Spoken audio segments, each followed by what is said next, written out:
As of about 4:30 Thursday, in this election week, Joe Biden has taken Georgia and Pennsylvania, and he's turned them blue.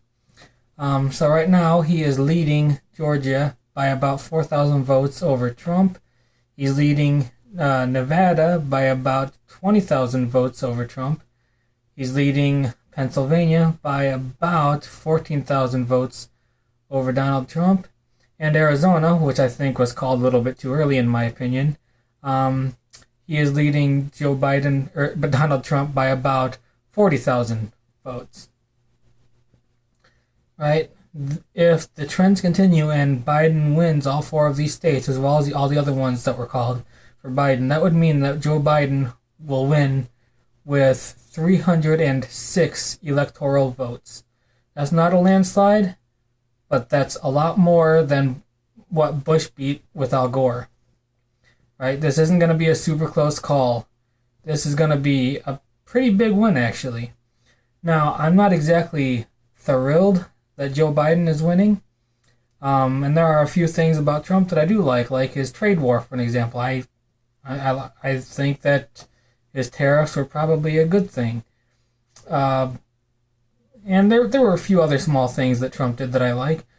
But for the most part, I think I'm more in line with where Joe Biden is. But he's not really completely with me either.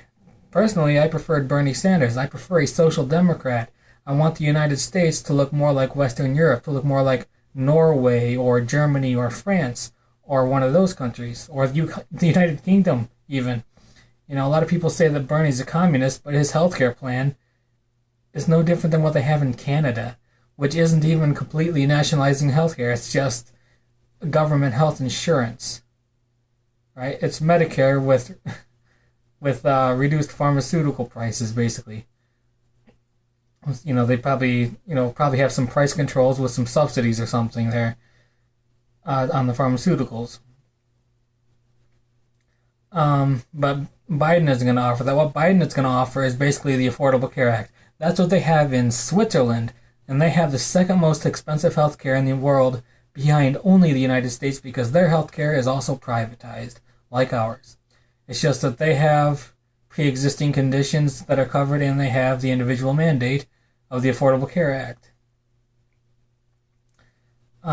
So the United States was trying to emulate Swiss healthcare instead of British or Canadian healthcare. It is a plan that the Republicans came up with in the 90s, after all.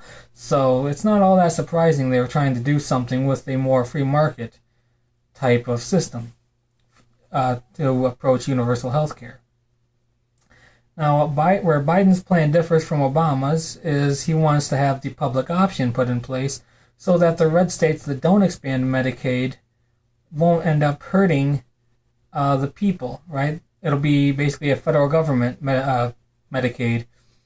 Because in California, where they expanded Medicaid and allowed the Affordable Care Act to work as it was intended, rates only went up 5%, which is far less than what they were under the Bush administration, right? In terms of how much the rates increased, that is.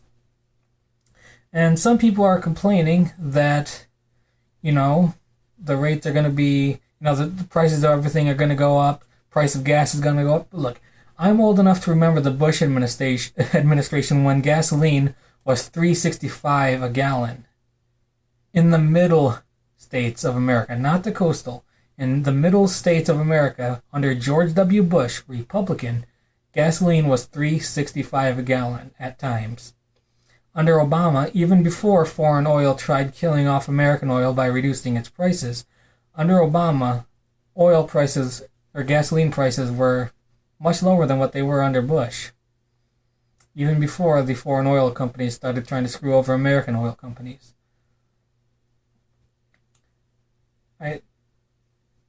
Voting a Republican in office is not a guarantee for cheaper prices, nor is it a guarantee for higher prices either. There are a lot more factors that go into what causes higher prices and lower prices than just taxes and regulations.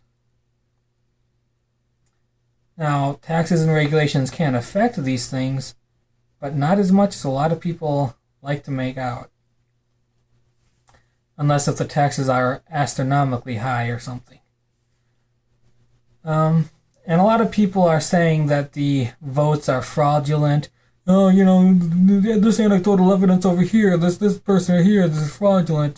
This over here, this and that.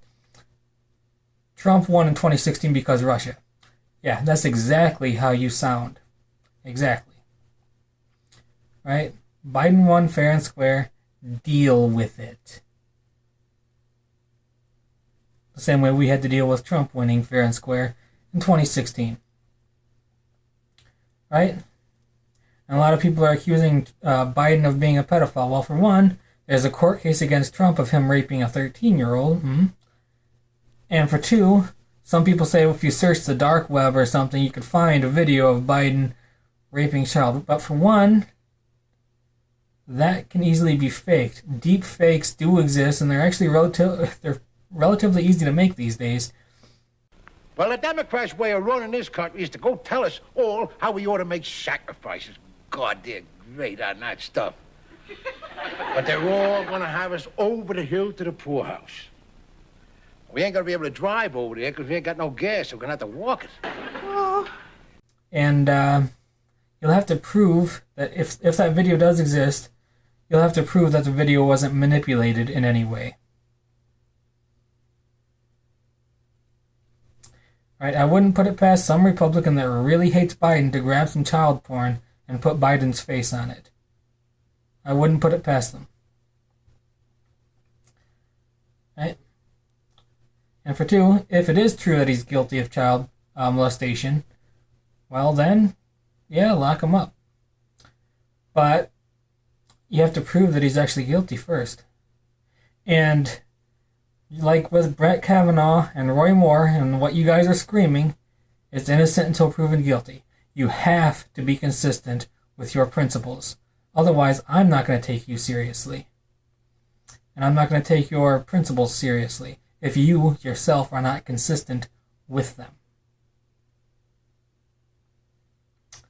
So peace.